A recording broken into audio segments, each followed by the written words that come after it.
Hello and welcome. I'm Lightning of Thunder and Lightning Gaming, and in the last, let's say, decade or so, I found myself asking more and more questions about films, and come to find out, other people have as well.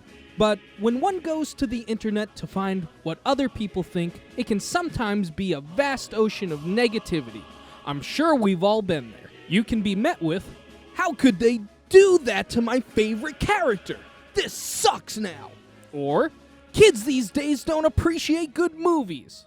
Or, "If this came out today, everyone would complain about it, but it's a classic."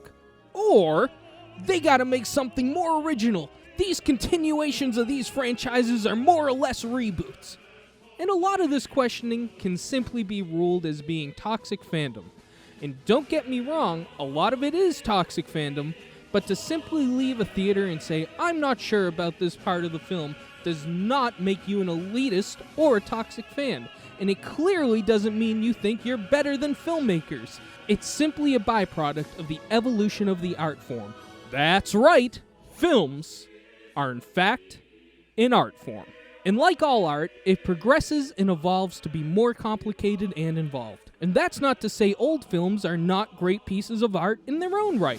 No one complains that George Harrison wasn't tapping guitar solos on Beatles albums because 30 years later Eddie Van Halen was doing it.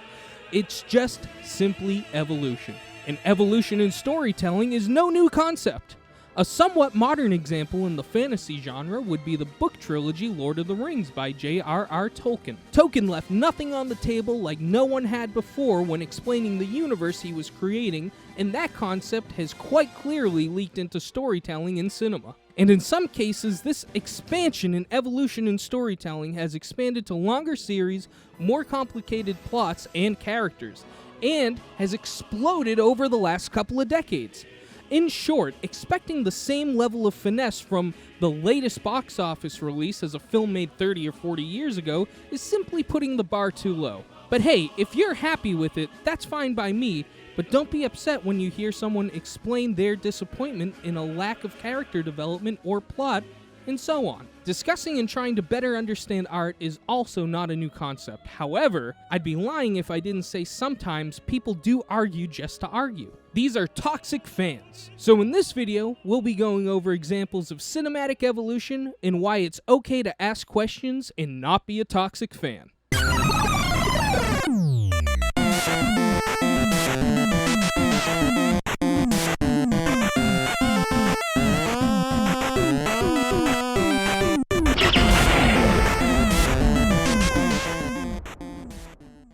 So a prime example of evolution in cinema is Star Wars. A more specific example is Emperor Palpatine in Return of the Jedi, compared to Snoke from the sequels, or better yet, Palpatine from the sequels. In Return of the Jedi, Palpatine's Darth Vader's master and a powerful Force user, and in 1983, that's good enough for me. Now let's fast forward to 2019.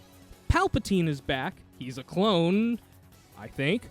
And I know maybe too much about Star Wars' universe. What I mean is, in the Star Wars universe in 1983, there's only 3 films and a few books to go off of for this universe. So the statement that Palpatine is the Emperor and he's a Force user who's Darth Vader's master is enough information. But in 2019, I have 9 films, a handful of TV shows, and countless books of knowledge to this universe. I know Palpatine is dead.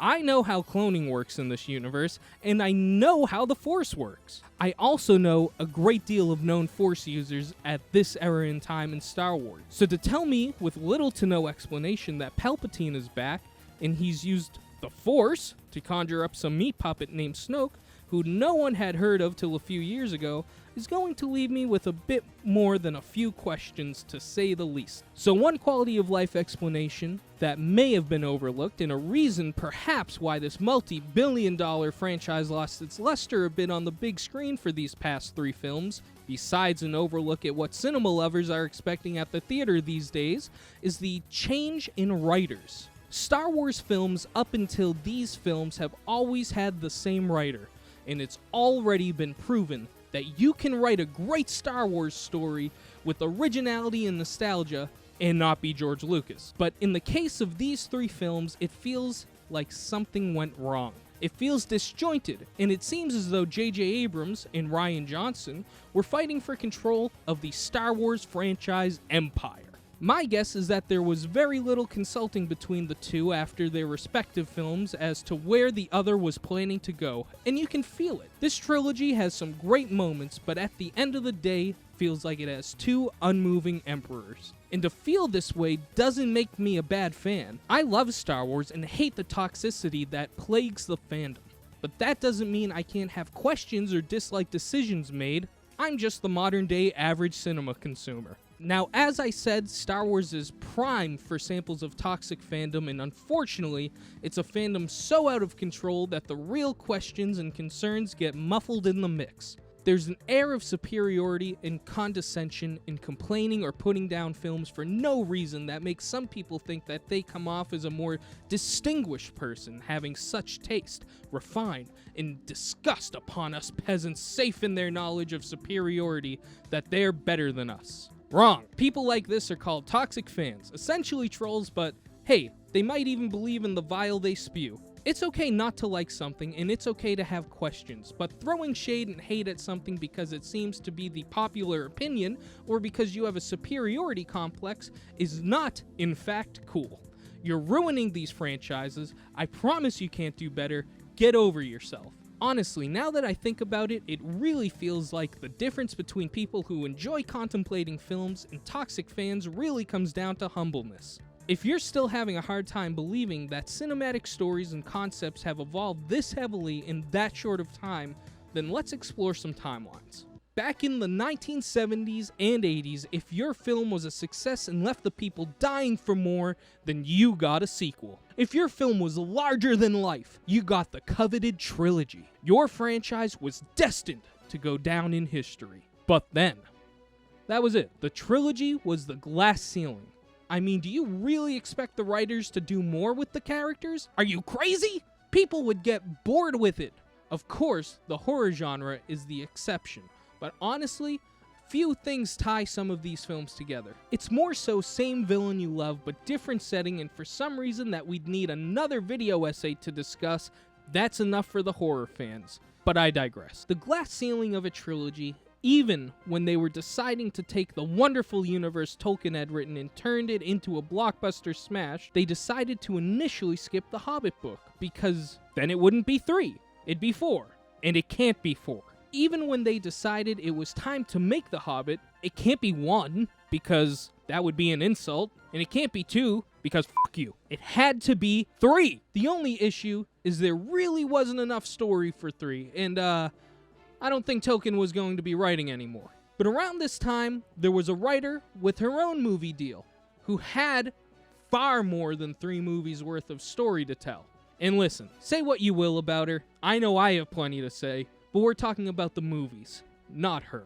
So of course, I'm talking about Harry Potter. 8 movies. I mean, what? When I was a kid and The Prisoner of Azkaban came out, I was like, well, that's it, right?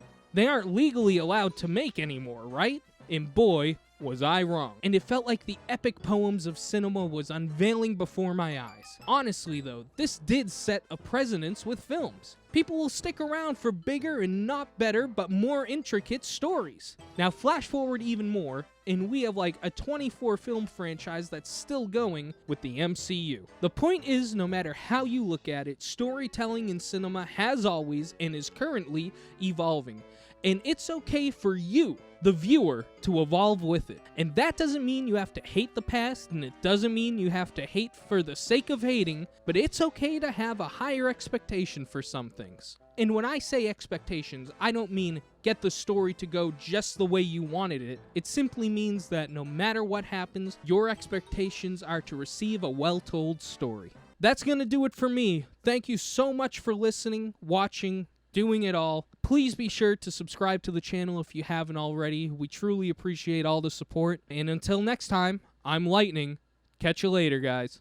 Thank you for listening and watching. And if you like what you see, please be sure to subscribe. Our channel is daily uploads from podcasts to video essays, Let's Plays to skits. Be sure to find us on Twitch and Patreon. Our theme song is Sunny Day by Froggy and the Friendship, and our Let's Play intro is Sunny Bit by the same band. Link to all these in the description below. Thanks again, and we'll see you next time.